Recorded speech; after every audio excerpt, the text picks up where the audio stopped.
ಸಪ್ತಾಶ್ವ ಟಿವಿಗೆ ಸ್ವಾಗತ. ನಾನು ಶಮಿ ಶೆಟ್ಟಿ. ಸಿಎಂ ಕುರ್ಚಿ ಕದನಕ್ಕೆ ಇನ್ನೂ ಬೀಳ್ದಿಲ್ಲ ಬ್ರೇಕ್.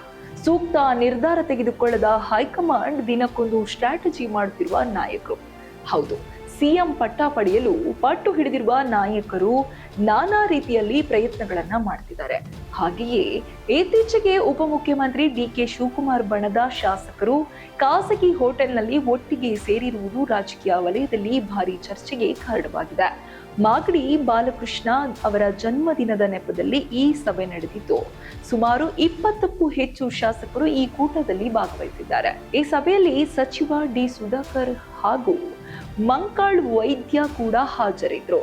ಜೊತೆಗೆ HC Balakrishna, CP Yogeshwar, Kunigal Ranganath, Kadalur Uday, Basavaraj Shivaganga, Sharath Bachegowda, Ravikumar Ganiga, Nayana Motamma, Ramesh Bantisiddegowda, Anekal Shivanna, Pavagada HP Venkatesh, Mantar Gowda, Honnali DG Shanthanagowda, K Harish Gowda, Ganesh Hukkeri ಹಾಗೂ MLC S ರವಿ ಸೇರಿದಂತೆ ಅನೇಕರು ಭಾಗವಹಿಸಿದ್ರು. ಈ ಸಭೆಯು ಕೇವಲ ಜನ್ಮದಿನ ಆಚರಣೆ ಮಾತ್ರವಲ್ಲ, ರಾಜಕೀಯ ತಂತ್ರಗಳಿಗೂ ವೇದಿಕೆಯಾಗಿದೆ ಎಂಬ ಮಾತುಗಳು ಕೇಳಿಬರುತ್ತಿದೆ.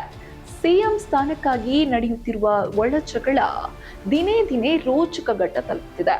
ಡಿಕೆಶಿ ಬಣದ ಶಾಸಕರ ಈ ಒಗ್ಗಟ್ಟಿನ ಪ್ರದರ್ಶನವು ಮುಂದಿನ ದಿನಗಳಲ್ಲಿ ರಾಜಕೀಯ ಸಮೀಕರಣಗಳನ್ನು ಬದಲಾಯಿಸಬಹುದೆಂಬ ಊಹಾಪೋಹಗಳು ಕೇಳಿ ಬರುತ್ತಿದೆ.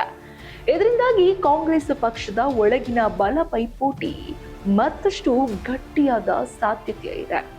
ಸಿಎಂ ಗಾದಿ ಯಾರು ಹಿಡಿಯುತ್ತಾರೆ ಎಂಬ ಕುತೂಹಲ ಜನರಲ್ಲಿ ಕೂಡ ಹೆಚ್ಚುತ್ತಿದೆ. ಈ ಸಭೆಯು ಕೇವಲ ಸ್ನೇಹ ಮಿಲನವೇ ಅಥವಾ ರಾಜಕೀಯ ತಂತ್ರದ ಭಾಗವೇ ಎಂಬ ಪ್ರಶ್ನೆ ಎಲ್ಲರ ಮನಸ್ಸಿನಲ್ಲಿ ಮೂಡಿದೆ. ಮುಂದಿನ ದಿನಗಳಲ್ಲಿ ಈ ಬೆಳವಣಿಗೆಗಳು ಯಾವ ದಿಕ್ಕಿಗೆ ತಿರುಗುತ್ತವೆ ಎಂಬುದನ್ನು ನೋಡಬೇಕಾಗಿದೆ. ಆದರೆ ಒಂದು ವಿಷಯ ಸ್ಪಷ್ಟ, ಕರ್ನಾಟಕ ರಾಜಕೀಯದಲ್ಲಿ ಸಿಎಂ ಗಾದಿ ತಿಕ್ಕಾಟ ಈಗ ತೀವ್ರ ಹಂತ ತಲುಪಿದೆ.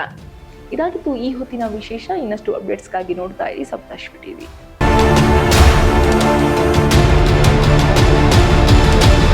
ಇನ್ನಷ್ಟು ಹೆಚ್ಚಿನ ಮಾಹಿತಿಗಾಗಿ Saptashwa TV Kannada YouTube channel ಅನ್ನು ಸಬ್ಸ್ಕ್ರೈಬ್ ಮಾಡಿಕೊಳ್ಳಿ.